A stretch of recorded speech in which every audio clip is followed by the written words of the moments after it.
Hi, in this immigration law update video, I want to give you an update on the latest on coronavirus and immigration law. I'm recording this video on the 14th of June 2020, so do check for later updates as this is a fast-moving situation.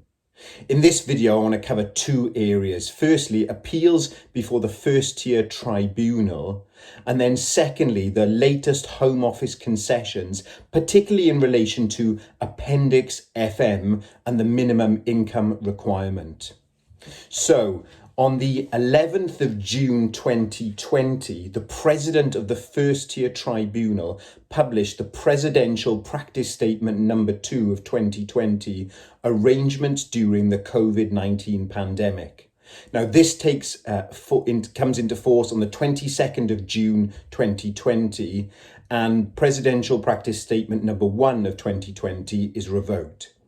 And what's the headline takeaway? It's that all appeals to the first-tier tribunal must be started using the reform online procedure unless it's not reasonably practicable to do so. So solicitors should register for the My HMCTS online service, and there's a link at the end of the practice direction if you've not already done that. Now, if you think it's not reasonably practicable to lodge your appeal using the reform online procedure, you need to give reasons for that when lodging your notice of appeal, and then the tribunal will decide how the appeal should proceed. Now, there are certain appeals that are deemed not reasonably practicable to be commenced using the reform online procedure. These are appeals under the EU settlement scheme, entry clearance appeals, appeals by those in detention, appeals by those without representation, and linked appeals. So they won't proceed at present by the reform online procedure. Now, paragraph 6 of the Presidential Practice Direction, or Practice Statement, it gives guidance on the controversial appeal skeleton argument. And effectively, the tribunal says this is a document that says, why does the appellant say that the decision of the respondent is wrong? Now, accompanying this practice statement are some model directions. And in the model directions, it fleshes out some detail about the appeal skeleton argument. And again, its structure has to follow the 3 S's. It has to contain a summary of the case, a schedule of issues, and submissions.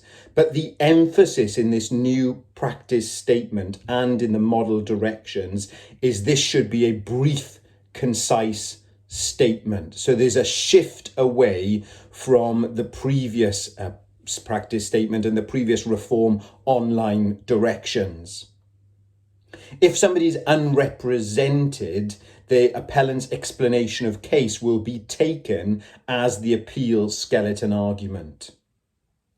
The participants are reminded of their duty to engage constructively with the tribunal. And it says the tribunal will respond to any applications properly made on a case-by-case basis. So hopefully there's still some flexibility in the current situation. Any appeal started prior to the 22nd of June will be considered by a tribunal caseworker or judge, and they will decide how the case should go forward.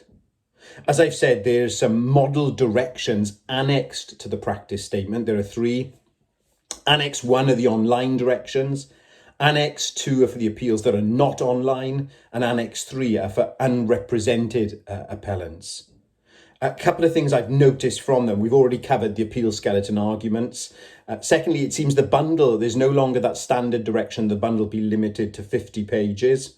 And then it also talks about the respondent's response, and it emphasizes that these mustn't be pro forma standardized responses, but must engage with the case.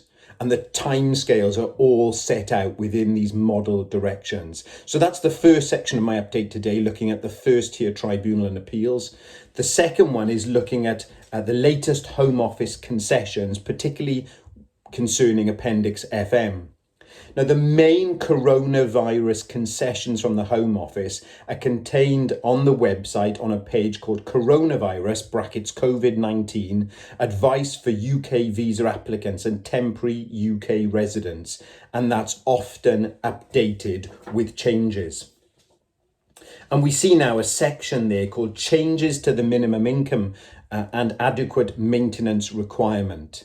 This was last updated on the 9th of June 2020. And controversially, actually, there were some words introduced on the 8th of June that were removed on the 9th of June. There's been some articles in the newspapers about this, and I'll put a link to an article below this video. But originally the guidance said that somebody who'd experienced a loss of income would not be disadvantaged as a result of this, but those words have been removed. What does remain then from the Home Office? Well, they say where there's a loss of income due to coronavirus, they'll consider the employment income for the period immediately before the loss of income due to coronavirus, provided the requirement was met at least 6 months prior to 6 months prior to March 2020. Secondly, if your salary is reduced due to furlough, they'll take account of income as though you were earning 100%. So they'll look at what would be your 100% of your salary. If you're self-employed, a loss of income due to coronavirus between 1st March 2020 and 31st July 2020 will generally be disregarded, along with the impact on employment income from the same period for future applications. So that's the changes in relation to maintenance. It also says in relation to the English language requirement, if you have to take a test as part of your application, you can apply for an exemption if the test centre was closed or you couldn't travel due to coronavirus when you applied.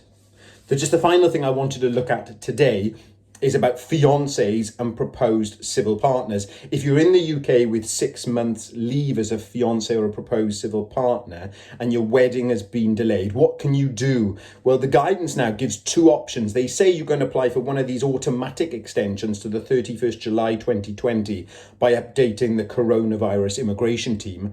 I'm a bit troubled by that because that provision was for those who wanted to leave the United Kingdom, not for those who wanted to stay. And actually, there are some question marks over whether that provision actually extends your leave to remain. So the second option they give is to apply to extend your stay for a further 6 months to allow the ceremony to take place.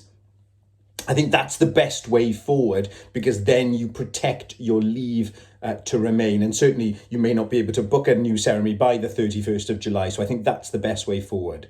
So that's a summary of the stuff in relation to Appendix FM. Look at the policy document for the more wider coronavirus concessions, but I hope that's helpful.